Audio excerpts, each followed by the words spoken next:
Hi guys, this is Pyra from Bangkok and welcome to the Skate Music Day Out. This is a pre-event live stream where we feature performances, interviews, talk from local and international industry people from the music scene.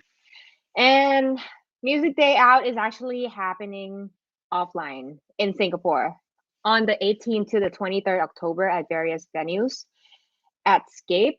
And you guys can visit their website, their YouTube, and their social media for updates.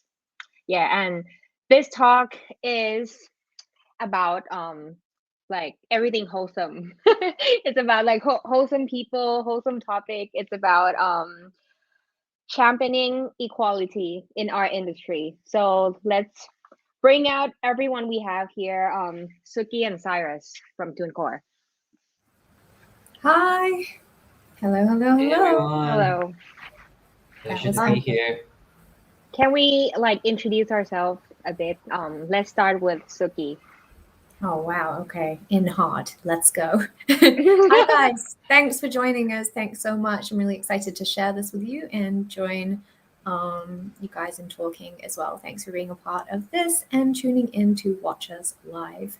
So I'm Suki. For those of you who may not have come across me before, I'm known as Suki Menon on Instagram, or more commonly Suki Singapore. I'm a burlesque artist known as legitimizing burlesque in Singapore and basically fighting for the right for women to express themselves, particularly Asian women, particularly South Asian women. So it's not about burlesque for me, although burlesque has been a huge part of my career. It has always been about pushing for the right for females, especially female artists, to express themselves and take ownership of their bodies. And through that, I ended up on the show, which you guys may have heard of, Singapore Social on Netflix. And now, as a result of COVID, I am heading off in new directions and I'm excited to share them with you shortly. Guys, over to you. Okay, Cyrus, your turn. Hey everyone, I'm Cyrus Chen, head of TuneCore Southeast Asia. I'm based in Singapore, and just to give you a brief background about myself, prior to joining TuneCore, I was with several e-commerce companies for the past 10 years, focusing on marketing and commercial roles. I started my career in Singapore, but then moved to Thailand and Indonesia, where I was based for the most part of 3 years before coming back to Singapore in 2019. I've also been in a variety of industries before, gaming, F&B, groceries, and travel industry. So this is actually my first foray into the music industry. And admittedly, it has the steepest learning curve. I'm still learning the ropes every day, and with so much to explore and also innovations happening in the music industry. I think that I'll still be taking in new knowledge every day for the next few years. And just in case you've not heard of TuneCore before, we are a DIY music distribution company.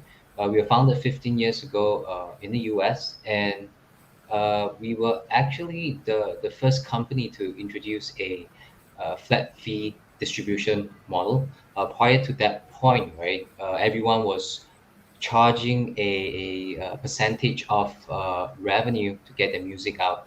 But with the introduction of TuneCore, we give 100% of the revenue back to the artist. How this works is we simply charge a yearly subscription fee to help artists distribute their singles, their music, their albums, just like how music listeners pay Spotify a subscription fee to listen to music. Our artists pay us a yearly fee for our distribution services. For instance, artists pay us $10, and then we get their songs on or single out on to all the digital stores like Spotify, Apple Music, YouTube Music, music libraries of TikTok, over 150 plus stores essentially globally. And it's not just the main stores that we distribute to. We also have the local ones like Jukes and KK Box, which is also very popular in Southeast Asia. So your fan could actually be anywhere in the world, right? You never know who might become a fan of your music, and that is why it's important, I feel, to cast your net wide and get into as many digital stores as possible. So, in a nutshell, I think what we do is we help support independent musicians to manage and grow their career in a fair and transparent way. And I think these are the values what attracted me to join TuneCore in the first place. I'm Oh, actually sold. I'm sold by your elevator pitch. Yeah, maybe it took anything longer that's than I giving expected. anything that's giving autonomy back to artists is something that I think Mhm. everyone in this room really cares about. Um, and with regards to that, I guess it's really important to kind of touch on, we're in a new world now. And I think that COVID has caused many of us to become grounded and think about what really matters. And the digital space, especially in the creation of NFTs, has caused us to really assess how artists are treated and how humans are treated and how we should have, more equality. We should, this has been the ultimate leveler.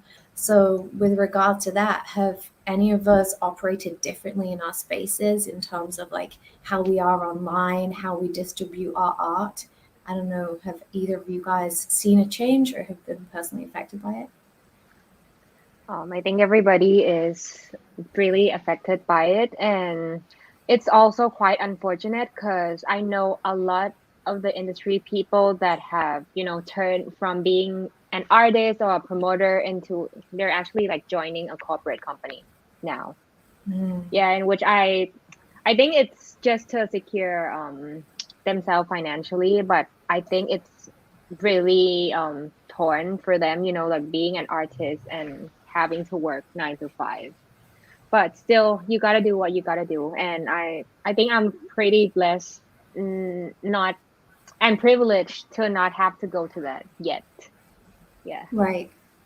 Yeah, it has been really tough. A lot of my friends also experienced the same situation where they just couldn't manage being a full-time artist. I mean, our stages literally got taken away from us. So, where is the vessel to perform? And of course, you can do online all day, but many of the events that went online were free, and it was hard to establish a ticketed system.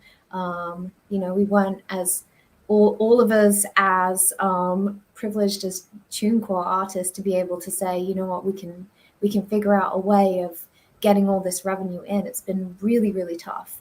But I also find that an artist isn't somebody who's necessarily constantly dictated by what they're doing in the moment. It's who they are in their soul.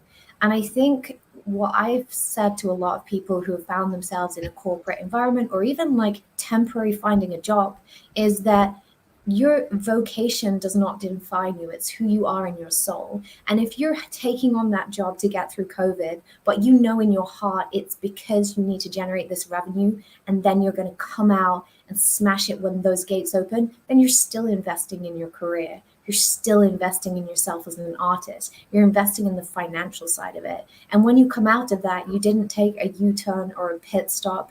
You simply were just heading through this, kind of growing through, heading through in the right direction. Do you know what I mean? So I feel like it's easy to become disheartened when so many of us have had to find financial supplementary routes. But essentially, no one can take away who you are and what you have to say. And so, if you didn't give up, I think that's the main thing. And I feel like as artists, especially if you have a restless soul, we very rarely give up. And even when we're in a corporate environment, I don't know about you, but I've worked in a corporate environment prior to being an artist. And there were many times where I felt like I was potentially disciplined for expressing myself visually too creatively. So we'll always find like pockets of artistry, even like, within the most corporate of environments. I'm very inspired by what you said just now. Yeah, I believe that's like really, really true. Hmm. Same And here, man. I totally agree with what Suki mentioned, right? And you did mention briefly about NFTs, right? I think well, first of all, I'm not a subject matter expert on this, and I think that this is a very complicated topic that would take hours of discussion. But I am excited with the NFT ideas that are coming up for the music industry. I think this technology, if I'm not mistaken, allows you to have visibility of ownership and shares of your creation, right? Yeah. And I think it could, in the end, become a viable alternate income stream for artists, right? Which is especially important now, especially if you have a cut in the continual resale proceeds. Right. And I think just food for thought, right? Is NFT just a different way of doing things, very much like CDs, merchandise, etc., or can they grow much bigger? Honestly, I have no idea. But it seems like Suki, I know you do have some interest in NFTs, right? I've seen your Instagram. Yeah. So if you I can chime in mean, on this. Yeah. I mean, for me, it's exciting the way that the music industry is heading, and the way that artists are distributing their art in general.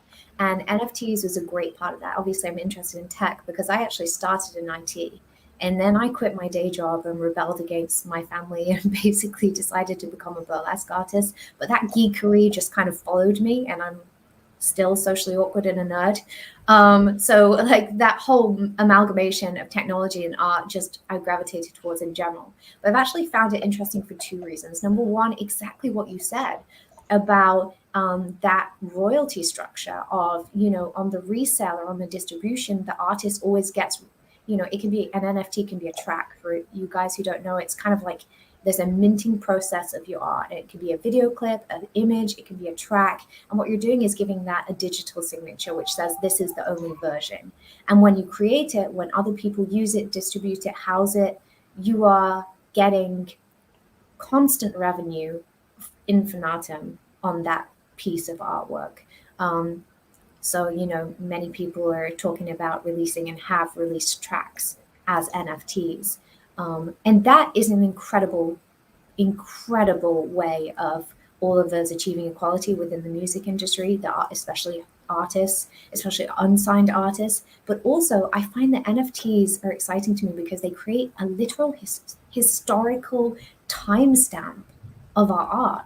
It's like, in the past, you kind of thought about people write things and you're inspired by things and you like wonder whose track came out first, and you think about like the contribution that maybe you had, your piece of the earth, like how many people have you contributed to? But there's no like ledger on life and your influence. Well, NFTs, because it's on a distributed ledger, which is basically everything is recorded, and even the transactions are recorded, and that file is recorded, the digital copy. It's like you're time stamping your influence on Earth history forever. And like when you think about that from a philosophical point of view, how incredible is that? That not only do you get royalties back from your NFT as an artist, but also you have this timestamp forever that says at this point you created this piece and it got distributed this many ways. And like you're written into the history of our creative evolution. I think that's super cool.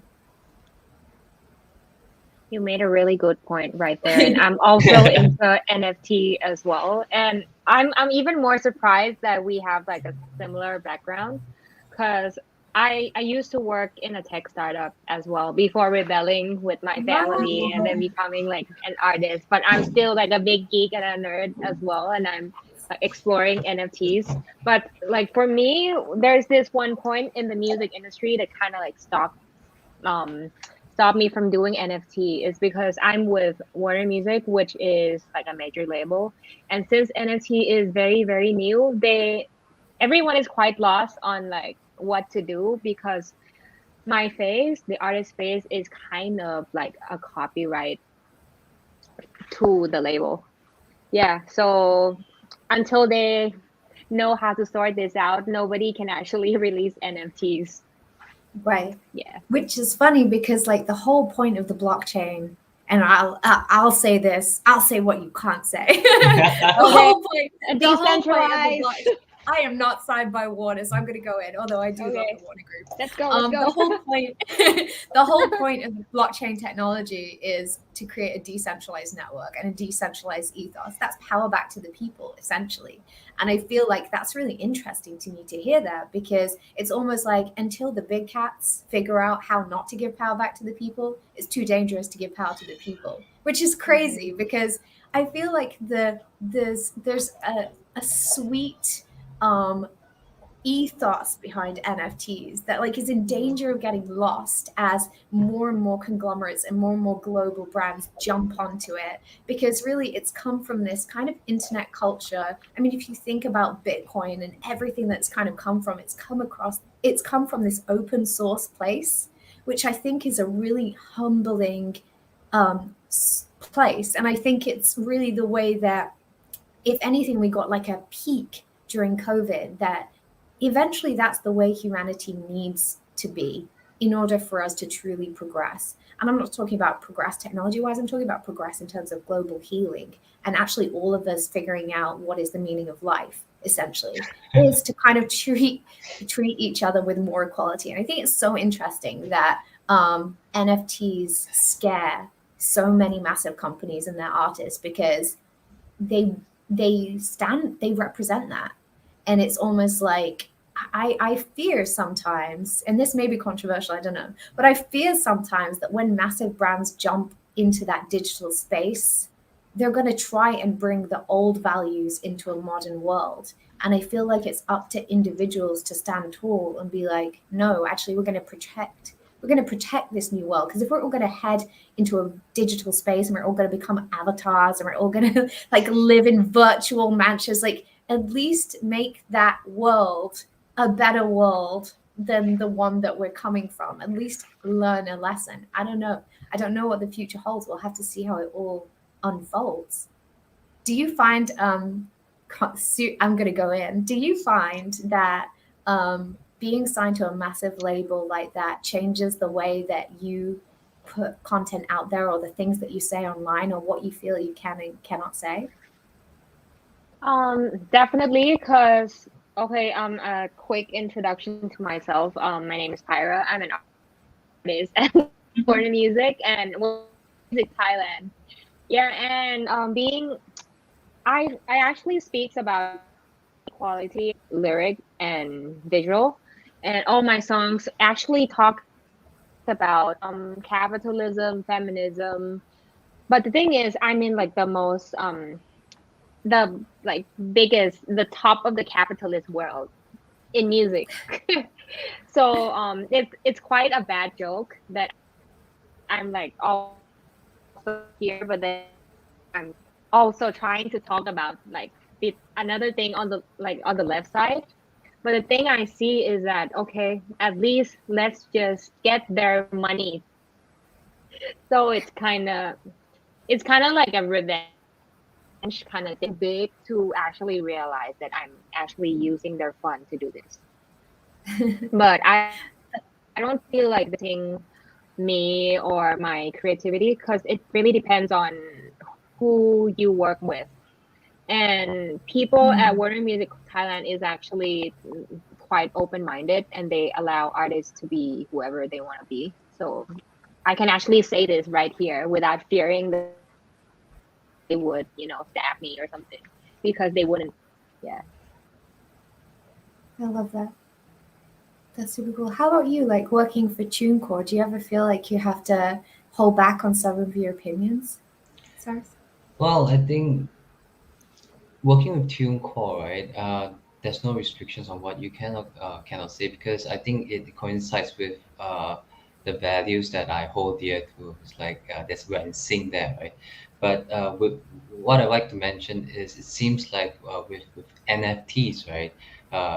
Opening up in the music industry, that we are it seems like we are finally growing the pie instead of Mm. slicing it to the various partners, right? I personally feel that music is a creation.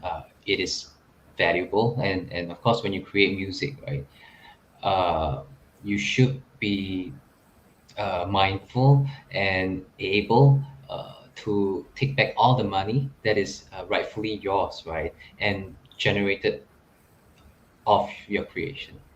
Yeah, Mm. that's my personal take on this. I love that I love that no matter where we are in terms of our spaces individually, that we are still headstrong enough to, no matter what positions we're in, feel like we can say what we want to say. And it doesn't matter, like, you can say what you want to say because you feel no restrictions. You can say what you want to say because, Warner wants people to be authentic despite being part of like a massive corporation. I think that's really powerful because I feel like so many people out there are afraid of like talking, and especially young people. I feel like with cancel culture, so many of us who voice our natural, authentic opinions on the internet have started to, like, especially kids now, have this sense of brace position of almost curating their online self because they're frightened of the repercussions, and that not isn't necessarily from like an employment point of view, or even like how will this affect me as an artist, but just because they're afraid of these keyboard warriors that have like emerged. And I feel like even more recently, because we've kind of had nothing to do. I mean, for the privileged, many of us that have had a lot of time on our hands to just be in our homes and grow, but also like explore the online space. I feel like on the other side of that has been this whole culture of people like very bored that are heading to the internet and just essentially picking holes in anyone who decides to like speak with a discernible amount of authenticity or individuality. I came across this quote that, well, this ethos actually, when I was listening to like a plethora of podcasts that I've started to like listen to. I don't know about you guys, but I started to listen to podcasts, and it was the most intelligent people simultaneously hold opposing opinions and agree with both. And what it says is that, it's kind of embracing this idea that it's okay to disagree on things. And also, it's okay to contradict yourself. And the most intelligent people actually agree with both opinions. And it goes against this polarization that we've seen of pick one camp. I think as well, what's dangerous, and especially has emerged from NFTs with people minting their first ever tweet, is that the danger of everything being recorded historically as an artist is that as artists, but also as humans, we're constantly growing and evolving. And I feel like we change. I don't know about you, but I'm not the same person as I was an hour ago, never mind last week, never mind a year ago. And yet we have this historic trail, paper trail digitally, of what we said. And I feel like it's interesting, isn't it? Because so many people can screenshot what you said as an artist or what you said as a human from like 6 years ago. And yet we're constantly evolving and so different.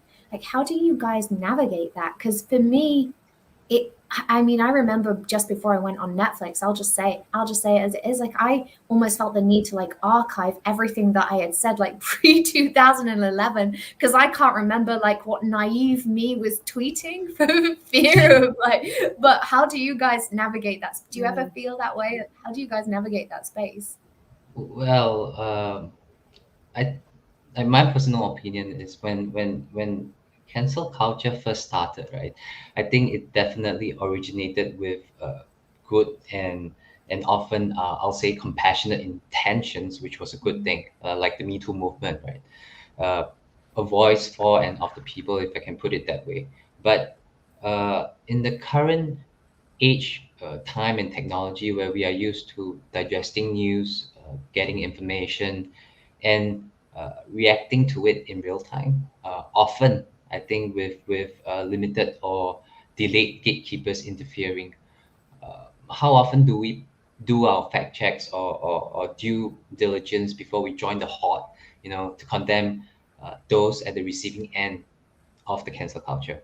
So Right. one thing I truly believe in, right, is how dangerous the herd mentality is. Where once we cross a certain threshold, people will believe that it is true and it is normal.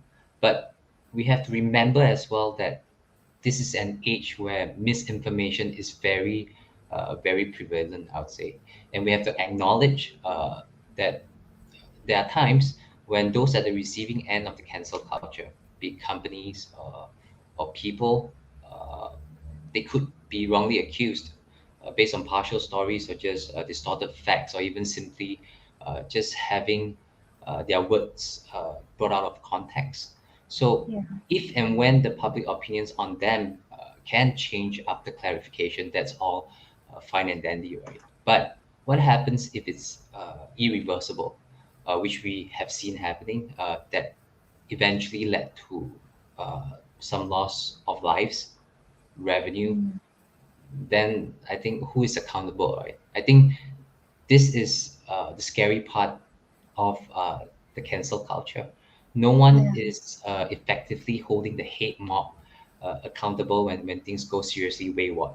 And I don't get me wrong, I'm actually all for individual rights to say or Well, post their feelings, what they like, what they don't like. Um, but what we are actually seeing increasingly now is, for example, I don't like this person or company. I don't want to see this person or product anymore, right? And then nobody should either, or else you're mm, the same as them, right? And then let's incite and start a boycott as well in the meantime. And when such cases actually escalates to death threats, to violence, and causing mental issues to the affected or their families, that's where I'm concerned with. That's what I'm concerned with. And I think we should be more mindful that our comments can have serious implication on others, right? I know it is hard, but when the entire truth has not been presented, maybe we shouldn't be too quick to point fingers. I think it's right. really important for us to be our own gatekeepers whenever possible, and respond more instead of just always reacting. And maybe in this way, cancel culture might just be reasonably net positive. Right. Yeah, that's I that's the think subject. Yeah.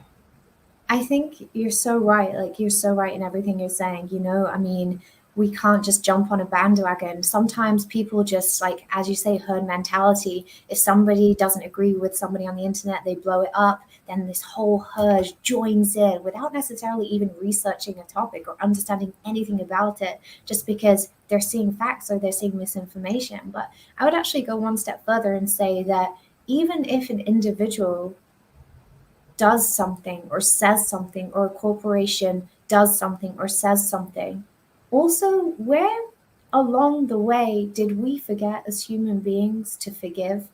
Like, where along the way did we forget as human beings that we all grow and we evolve? And I'm not saying, like, don't hold people responsible. And I'm not saying when people are saying something you disagree with, don't not speak up, or don't feel like you deserve to say something or they deserve to apologize. But what I'm saying is that at some point, I feel like everyone is going to mess up. It's part of being human. And yeah, people could be off the mark and some people can be tone deaf, and they absolutely deserve to take a back seat for 2 seconds. But I think, where in the world did we forget at some point then to go, you know what, you've grown, you've learned, that's the part of being human, like, we forgive you. It's crazy, isn't it? Because I've seen, like, complete careers obliterated and almost no return, and it's insane over the smallest things. Of course there are larger issues, and absolutely some people do deserve never to speak again. Although who are we to decide who those people are? But some people, there's got to be a limit. But on other things, I feel like there's a lot that we can forgive as a human being. I mean, it's kind of, I guess it's about, like, if you're not going out and murdering somebody, and you're not, like, causing other people to feel great emotional concern, we should, like, learn compassion on the internet. I Yeah, really believe it. precisely. I think it's all circumstantial, right? As long as they don't break the law or legislation of a country, Right. I think people should be accorded the chance to right the wrongs that Right. they have done. Yeah, But but I'm I am not a public figure. I just mentioned. I well, don't I'm glad for necessarily. some of it. I'm glad for some of it because I feel like you mentioned me too. I feel like a huge part of the reason that we finally, as women, were able to call out issues that mattered was because we did all rally together in a herd way, and essentially there was power in the many against the few. And I feel like for those reasons, the internet has played a huge part in that, in shaping our the entertainment industry, the wider world with regards to like gender issues and real problems that we had in equality that wouldn't have been addressed had people not hopped onto the internet and been angry. And I feel like that just created a massive shift for us. So I guess there are positives and negatives to anything. It goes back to that not being able to pick one because the smartest people hold opposing opinions. I like love and I hate the internet both at the same time. It's good and bad.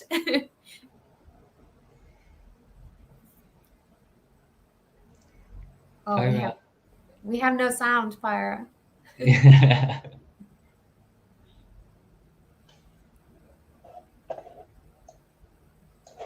Oh, we can't hear your vocals.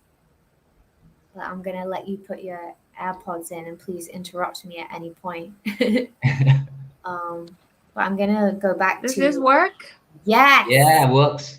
Jump in. Okay, I'm actually on my phone now because I think like my house internet is kind of weird. But to add on to the cancel culture and compassion, I think it's gonna take a really long time for people to actually practice compassion collectively on the internet. So I think what we can do is actually to, as I always say to people, it's easier to change ourselves than changing other people. And I believe that everyone kind of need to know need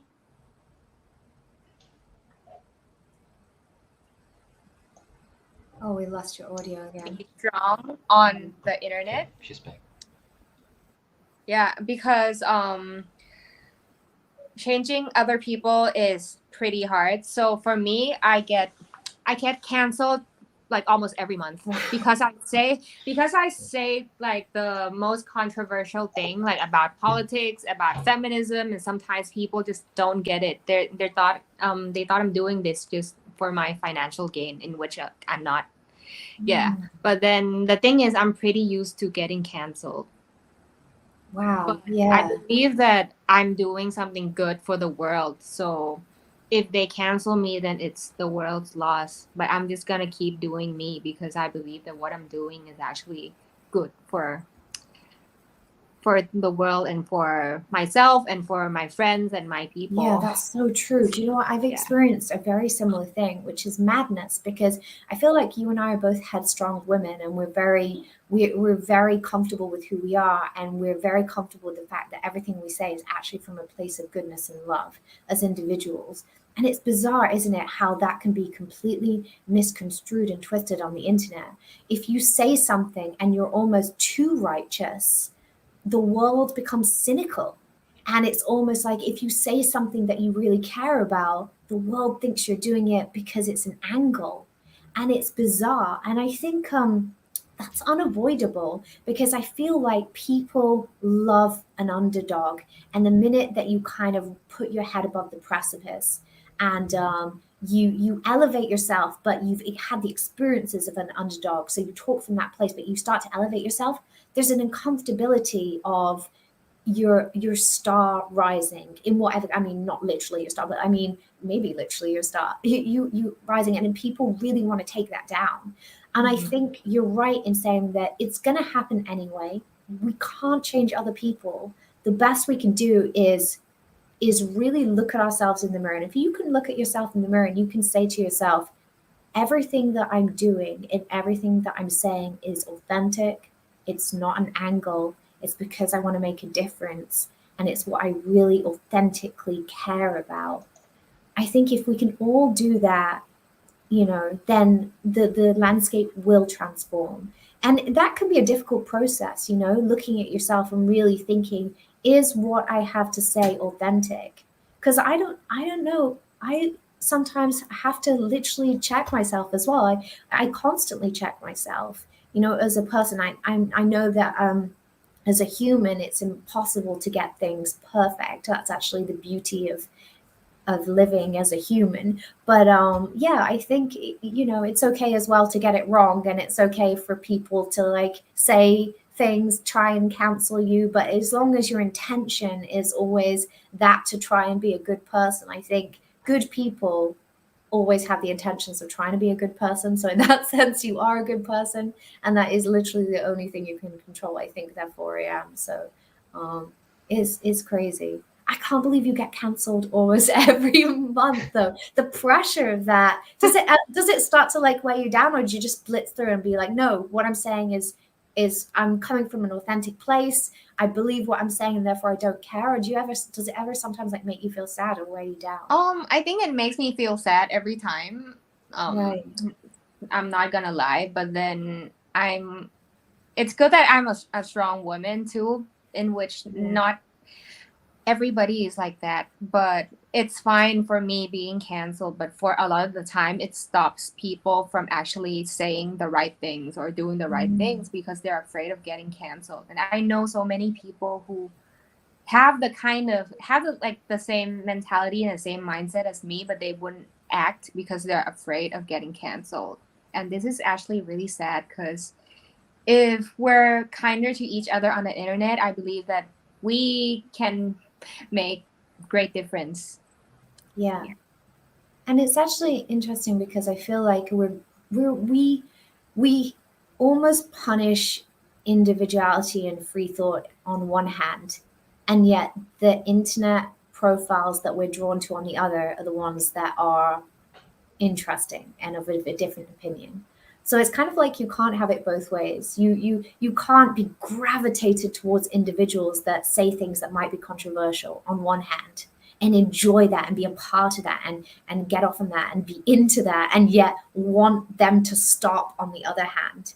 And I think like what makes the world interesting is people with different opinions. Like I'm glad that people disagree. I'm glad that people have controversial opinions. I'm glad that sometimes people have wrong opinions, because people having wrong opinions and how they navigate that is how you learn how to be right. So I think you start to take away that, you take away basic social skills, which already in an online space, we're becoming more and more socially awkward. I think you start to take away navigating situations of conflict or differences of opinion, then you take away even more an ability to socialize and operate within a healthy social structure. Well, Hope it's and really everything. interesting hearing it from an artist's point of view, right? Because I don't necessarily have that much of an exposure to get cancelled, you know? Like my Instagram is private, my Facebook is private, only my LinkedIn it's up. But I do get your point, man. Like, I think after hearing you guys talk, I'm pretty guilty of keeping it in, right? Instead of saying what I want to say for fear of what people think of me, right? And I think this is really counterintuitive, you know, towards the betterment of society sometimes. So yeah, Yeah, this is a good take. I think so. I feel like people, and I haven't always been this way, you know, I felt, sometimes I have felt I can't fully go in as much as I wanted to. I have been guilty of that. But recently, I don't know whether it was COVID and feeling like actually it wasn't a sense of laissez faire not caring, but it was a sense of I've gone through such an emotional journey with COVID and such a transformation that I only want to speak from a place of honesty. And I never want to feel like the world censors you enough. The worst thing we can do is censor ourselves. Because even those like 5 seconds could change somebody's life. And those 5 seconds could be you saying something wrong and you publicly being told that you're wrong. That can still help change somebody's life, because you're teaching somebody how to deal with rejection or how to deal with constructive criticism. So, in a sense, speaking your mind and being honest on the internet about a plethora of topics, or just being authentic from yourself in that moment, is never the wrong thing to do. I think like that's the most important thing. Always speak up, even if you feel like what you're saying is stupid or controversial. I feel like everything you say, right or wrong, will help somebody out there in the world. And we got to start thinking about this planet as a universal family, because that's the only way we'll be able to cohesively move forward in the end. Yeah, I think you should even speak more if you're not a public figure, because you have a lot less to lose. Because when I start speaking, people start canceling me, like always. But then, Well, like, you never know, right? The hate mob is getting crazier and crazier. So I don't know, like whatever I say could be detrimental or even offensive. I don't know to someone, and then they start. I mean, this has happened in Singapore before, right? They start to hunt you down like a witch hunt, oh, the uh, But internet what does can witch they hunting. actually do? What make can they you lose your actually do? job. There's Yeah, there's a lot. but they can make you lose your job. So then you find another job, or you de-escalate aggression with humor. I found like that's a way of doing it. Essentially, like no one can really hurt you on the internet. I think we've got to stand firm, and we've got to not come from a place of fear in any aspect of our lives. We cannot vibrate from a place of fear. And the other thing is, they're vibrating from a place of fear. Their aggression is actually their trauma. So, you teaching people to be themselves is actually teaching them to heal, which will stop perpetuating the cycle of trolls. Because I think, like, the most uncomfortable thing when you have experienced trauma, I mean, I'd imagine, is like being in a room with somebody who's so chill and zen because they have recovered from all of their trauma. And I think that if we can manage their trauma and we can stand fast, we're teaching them how to deal with their own trauma, which is why they're taking out their aggression on us. I know you can't always be like Buddha in these scenarios, but I think like if there's one thing that maybe we should curate within our existence as artists on the internet, as humans, is how we react. I think that's the one thing that maybe we should curate is how we react, because how we react is really all that matters in the end. Yeah, I agree, because everything that comes out from a person tells a lot about themselves. It doesn't really tell anything about you, even if that's channeling towards you. Like, even if it's hate, it's only telling that person's who's actually, like writing. Yeah, it's telling how insecure they are. It's telling how hateful they are. It's not the truth about you. So, Yeah. like, don't believe the comments you get that says bullshit about you. Oops. Oops. Or That if says you beep do, about you. Yeah, because it's not true. or if you Everybody do, has like their dimension reclaim of them. truth. Sorry. Or if you do reclaim them, do you know what I mean? Like, say Mm. for example, somebody says, oh, she's like totally weird, just be like, yeah, I'm weird.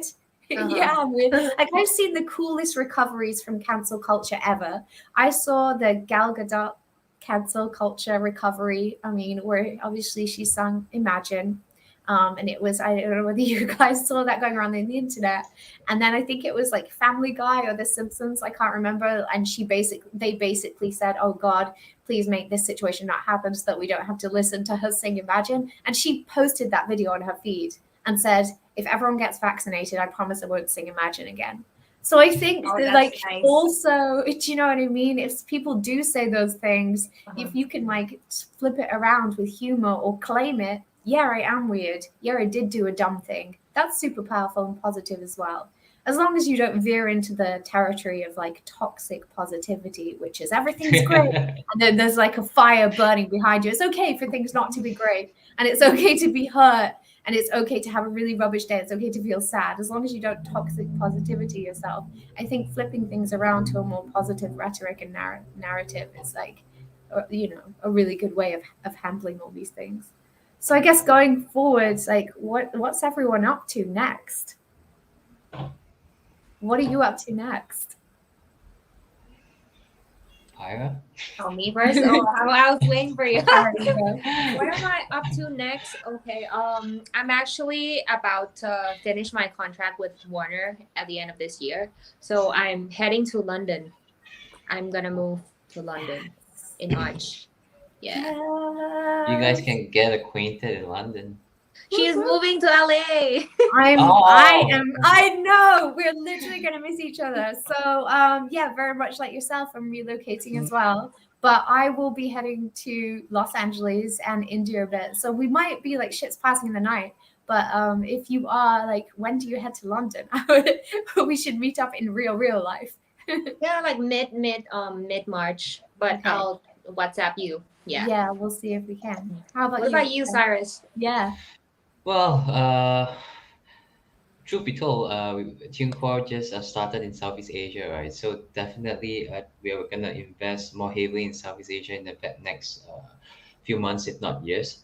And you probably get to see more of our local initiatives happening in various parts of Southeast Asia, even in Singapore. I think right now we already have some initiatives where David was one of the co-organizers for ASEAN Music Showcase Festival. TuneCore was part of it, and yeah, I think yeah, Southeast Asia is definitely one of the markets, music markets that's going to grow exponentially in the next 10 years. I mean, this is in our projection, right? So, um, yeah, I think yeah, in general, it's going to be there's going to be massive things happening in the next few months.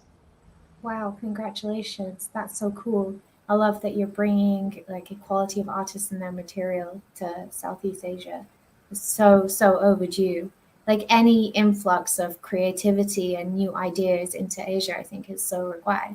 I mean, we were just talking about this, Tara, about how sometimes we feel as artists we need to like venture out of the small pool in order to like feel like we're part of a bigger pond.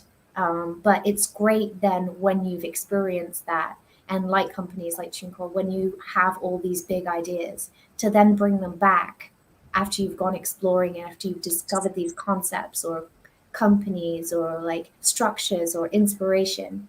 I think it's so important to like bring it back to your roots where you're from, because I think that we do have restless souls, and especially as artists, we always want to travel, and sometimes we feel like we've got too big for the places that we're from, or the places that we're from no longer inspire us. But I think in order to stop young kids on the way up, be it musicians, artists, or just humans in general, from feeling like they've got these itchy feet, or they this place is like too small for them, I think to bring it back with you back home eventually is like is the power move there to change and shape the culture for the better. Definitely, I really agree with that. Cause growing up, there's a lot of the challenge in my Thai music industry as well. I feel that a lot of the times people are not giving enough opportunity to the younger artists, and that's what I really needed 10 years back. So for me, I tend to help a lot of the younger artists so that I get to give people what I lack in the past. Yeah. Wow. Yeah. Same. It's everything that I'm about. I wish I'd have seen role models like you, like me, when I was kind of like shakily figuring out my foundations. But I'm so glad that we are able to come together on a platform like this, and shout out to David as well and all the team, that we can be those voices for you, anyone who's watching, and inspire you. And I'm sure I speak for all of us when I say that if anyone wants to reach out to us personally, um, my DMs on Instagram are always open if anyone wants to just even have a friend to navigate through this crazy thing called life. I'm always here for you. Please hit me up on Instagram. And then What's the your shameless. Instagram? Oh yeah, please. Oh, Suki Menon, SUKKIMENON. And sorry, last shameless plug here. The young artist Pyrai that you were mentioning about. Feel free to introduce them to me. Like you know, we can work Will something. TuneCore hire me so that I can get through this financial crisis? Come on, you're with Warner. Make it happen now. Well, guys, I really appreciate like talking to you guys today, and I really hope we all can meet in person for real. I really want to meet you guys, and really thank you, Scape, Singapore, for inviting us on this panel together. Yeah, Thank you. See you Thank later. you. thank you Thank so you. much.